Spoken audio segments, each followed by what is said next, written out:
Bom dia, meus irmãos. A paz de Jesus e o amor de Maria para todos. Hoje eu trago para vocês o Salmo 128, que para mim é um salmo de resposta. Por que eu digo isso? Porque ele já começa dizendo assim: como me perseguiram na juventude, como eu fui perseguido na juventude. Mas ele fala também que em nenhum momento o Senhor o abandonou, não é? E a perseguição faz parte da vida do cristão, da vida do servo do Senhor. E ele fala que armaram armadilhas para ele, mas que ele sempre teve à frente o Senhor, e o Senhor sempre o livrou desses perseguidores. Mas o que eu acho interessante é que Jesus ele fala que quem quiser me seguir, tome sua cruz, quem quiser me seguir, tome sua cruz e siga. E é justamente isso, meus irmãos. Essa é a nossa cruz, né? É as perseguições, as traições, as calúnias, não é? As difamações, as fofocas, a inveja, infelizmente, não é? Então essas são as nossas cruzes, que às vezes vem acompanhada de doença, de perdas. Mas assim, o Senhor, ele sempre vai estar com o justo. Ele não vai abandonar o justo nunca. Mas às vezes o nosso humano faz essa interrogação: onde está Deus? Cadê Deus, né? Cadê Deus na minha vida? Eu sirvo tanto, cadê Deus na minha vida? Veja, meus irmãos, o amor de Deus é imenso. Do jeito que ele ama a nós, que somos justos, que escolhemos a ele ama também quem está perdido, quem infelizmente escolheu esse caminho. E ele vai dar todas as chances para que essa pessoa volte para o caminho certo, porque a justiça correta, a perfeita justiça do Senhor é essa, que a gente seja justificado, mas que aquela pessoa que está nos fazendo mal se arrependa e volte para o caminho do Senhor. Então, ele espera isso, ele espera até o último momento que aquela pessoa se arrependa. Então, muitas vezes, são as nossas escolhas que vão influenciar. Nós escolhemos a Deus, nós servimos a Deus, mas Deus dá tanta chance a essa pessoa, mas às vezes a pessoa não quer Deus. Ela quer o caminho errado, ela quer o caminho do pecado. Então, a graça de Deus se afasta, porque ele nos dá o livre-arbítrio. Ele não vai nunca nos forçar a aceitá-lo, a amá-lo, a servi-lo, jamais. Então, se aquela pessoa rejeita Deus, ele respeita, não é? Então, ele se torna um perseguidor dos cristãos, ou seja, um perseguidor daquele que serve a Deus, porque ele não quer a graça de Deus na vida dele.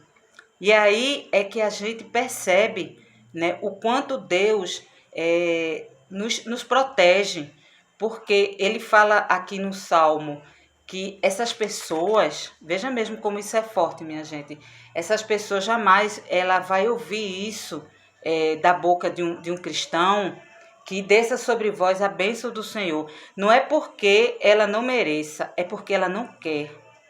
Ela rejeitou o Senhor. Então, não vem as graças, não podemos abençoar aquela pessoa porque aquela pessoa não acredita em Deus. Então, assim, a proteção que Deus fala é porque Deus honrou a sua escolha. Você escolheu a Deus, você escolheu carregar a sua cruz com Ele. Então, meu irmão, não reclama não. Não reclama não, porque esse é o sinal que você é um cristão, que você é um cristão assim fiel, porque a tua vida é assim. Deus foi assim, Jesus foi assim.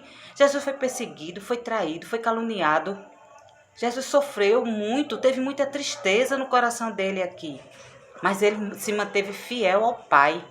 E nós, como seguidores de Cristo, somos assim. Então vamos pensar assim, que Deus ainda não fez a justiça porque ele está esperando que aquela pessoa se redima. Mas se aquela pessoa não se redimir, a graça de Deus vai voltar para você. Então Deus vai olhar que você foi fiel a Ele.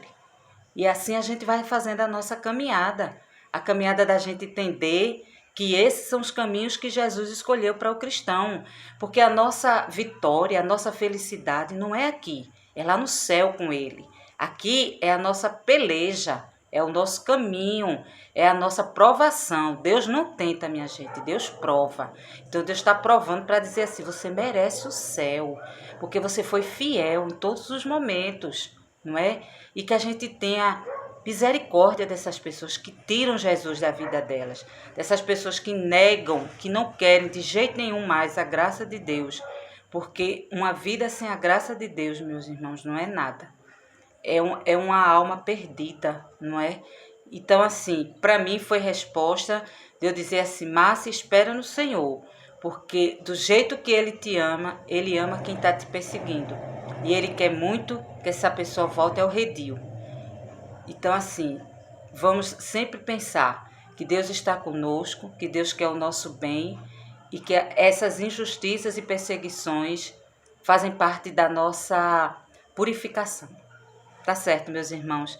E vamos clamar para que esses homens, esse povo se converta, minha gente. O inferno é triste demais e não há salvação e não há como sair dali, não é? Então, assim, a gente se mantenha firme, que a gente não blasfeme contra Deus nas suas demoras da justiça, porque isso só cabe a Ele. E no tempo certo, do modo certo, Ele vai agir na nossa vida e vai honrar essa nossa fidelidade. Tá certo, meus irmãos? Louvado seja nosso Senhor Jesus Cristo, para sempre seja louvado.